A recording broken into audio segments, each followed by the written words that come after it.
நெட்ஃப்ளிக்ஸ்ல Tamil டப்பிங்கோட வெளிவந்திருக்கிற sirens web series எப்படி இருக்கு அப்படிங்கறத இந்த ரிவ்யூல பார்த்துடலாம். இதுல கதையை பொறுத்தளவுக்கு நம்ம ஹீரோயினோட தங்கச்சி வந்து ஒரு பெரிய பணக்கார வீட்டு பெண்ணுக்கு வந்து அசிஸ்டண்டா வேலை பார்க்கறாங்க.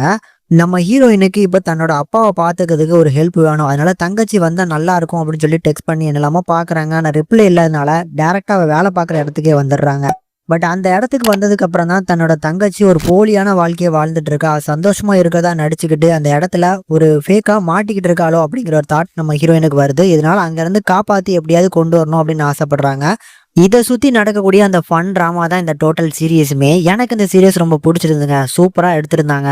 ஸோ இந்த பணக்கார வாழ்க்கை அப்படின்னாலே வந்து ஒரு ப்ரோக்ராம் பண்ண வாழ்க்கை மாதிரி தான். ஸோ இந்த இடத்துல சிரிக்கணும், இந்த இடத்துல அழணும் அப்படிங்கிற எல்லா விஷயத்தையுமே அவங்க வந்து ப்ரோக்ராம் பண்ண மாதிரி தான் இருப்பாங்க இல்லையா? அதுக்கேற்ற மாதிரி நம்ம ஹீரோயினோட தங்கச்சி வந்து அப்படி வாழ்ந்துட்டு இருப்பாங்க. ஆனால் நடிச்சுக்கிட்டு இருப்பாங்க அப்படின்னு தான் சொல்லணும். அப்படி அதுக்கு ஆப்போசிட்டான ஒரு கேரக்டர் தான் நம்ம ஹீரோயின். ஸோ இதனாலே ஒரு நல்ல காம்போவா இருந்துச்சு. இது ஒரு லிமிட்டடான சீரியஸா தான் எடுத்துக்கிறாங்க. டோட்டலாவே ஒரு 5 எபிசோட் போர் அடிக்காம போகுது. ஆனா கண்டிப்பா அந்த 3வது எபிசோடுக்கு அப்புறம் தான் சூடு பிடிக்குதுங்க. கரெக்டா நம்ம ஹீரோயினோட அப்பா எப்ப என்ட்ரி கொடுக்குறாங்களோ அதுக்கப்புறம் செம ஃபன்லாம் ஒர்க் ஆச்சு. இந்த சீரியஸை பொறுத்தளவுக்கு ஒரு 3 கதாபாத்திரங்கள் தான் லீட் கேரக்டர் அப்படின்னாலுமே மற்ற கதாபாத்திரங்களையுமே அவங்க விடல. எல்லா கதாபாத்திரங்களையுமே ப்ராப்பரா யூஸ் பண்ணிக்கிட்டாங்க.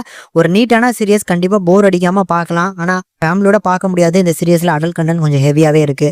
இதனால ஒரு நல்ல டார்க் காமெடி நிறைஞ்ச சீரியஸை பார்க்கணும்னு நினைக்கக்கூடிய ஆடியன்ஸுக்கு இது ஒரு மஸ்ட் வாட்சபிள். கண்டிப்பா மிஸ் பண்ணாம பாருங்க.